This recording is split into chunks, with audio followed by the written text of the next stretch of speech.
Dimly lit neon signs flicker in the rain-soaked alley, casting an eerie glow on a small, strange shop with a simple sign that has foreign symbols on it and the words Dark Decibels. A tall vendor inside the shop, slightly hunched, with dark brown eyes, one just slightly smaller than the other, leans against an empty makeshift case. The hum of distant machinery echoes in the background, setting an almost ominous tone. The vendor, with a twisted smile, leans forward to welcome you in from the rain. Welcome, urban wanderer, to the twisted nexus where shadows dance to the rhythm of clandestine tales. Behold, the gateway to a realm where the neon pulse of the city intertwines with the chilling cadence of suspense. Mysteries that reverberate through the circuits of your mind. Dark Decibels whisper secrets you never knew existed, in a language only the night truly comprehends. Take a leap into the abyss, dear wanderer, where the boundary between man and machine blurs, and the echoes of thrill resonate through the veins of our reality. The vendor nods his head over to the empty makeshift case, as if beckoning you to reach for something that isn't there. You hesitantly look between him and the case, until you slowly reach your hand out to one of the shelves.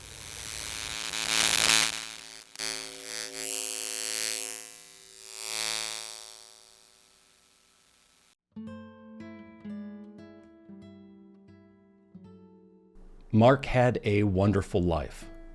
He met a woman named Kate, and just after 2 months of dating, he proposed to her. To his delight, she said yes. They got married right away, and soon after, Kate became pregnant. Mark's business was thriving, so when Kate gave birth to their first child, she became a stay-at-home mom. By the time their daughter turned 2, Kate was pregnant again. A year later, they had an adventurous 3-year-old and an adorable 1-year-old. Mark adored his children. They were the light of his life. One morning, Mark got up to head to work while Kate began cooking breakfast. As he entered the living room, he couldn't help but notice that the red lamp in the corner looked blurry. He rubbed his eyes, but the lamp still appeared out of focus. Strangely, it was just the lamp that seemed blurry. The rest of the room looked completely normal. Confused, Mark sat on the couch and stared at the lamp. He didn't go to work that day, and any time Kate or his children tried talking to him or getting his attention, he was unresponsive.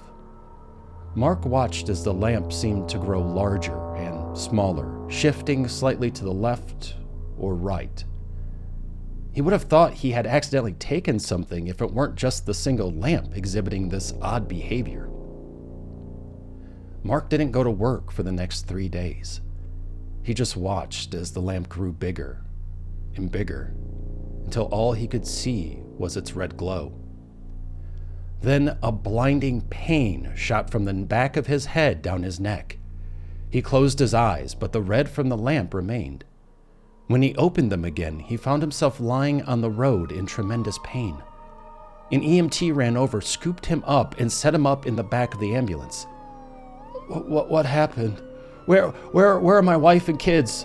Mark asked the EMT.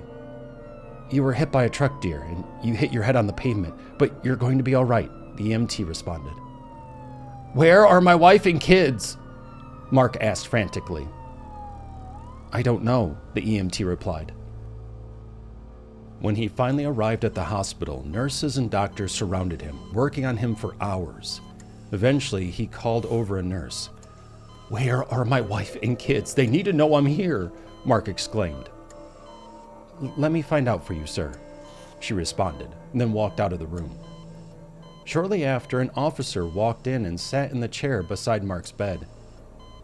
Did you find my wife and kids? Please don't tell me they got hit too. Are they okay? Mark asked, beginning in panic.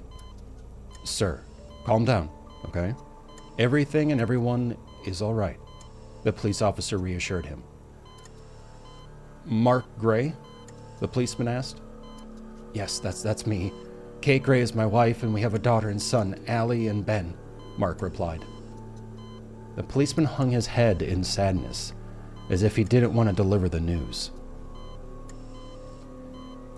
You don't have a wife nor children, the policeman said. That's when Mark realized his whole life was a hallucination. It was never real. His wife and children didn't exist. A few years later, Mark says after countless amounts of extreme therapy, mentally and physically, he can barely remember what his family looked like. But every now and then, he can hear his son calling for him in his dreams. Hey, Daddy. Hey, Daddy. Thank you for listening. And if you have a short horror, sci-fi, or cyberpunk story you'd like read, share it with me through my email, mindminepod@gmail.com.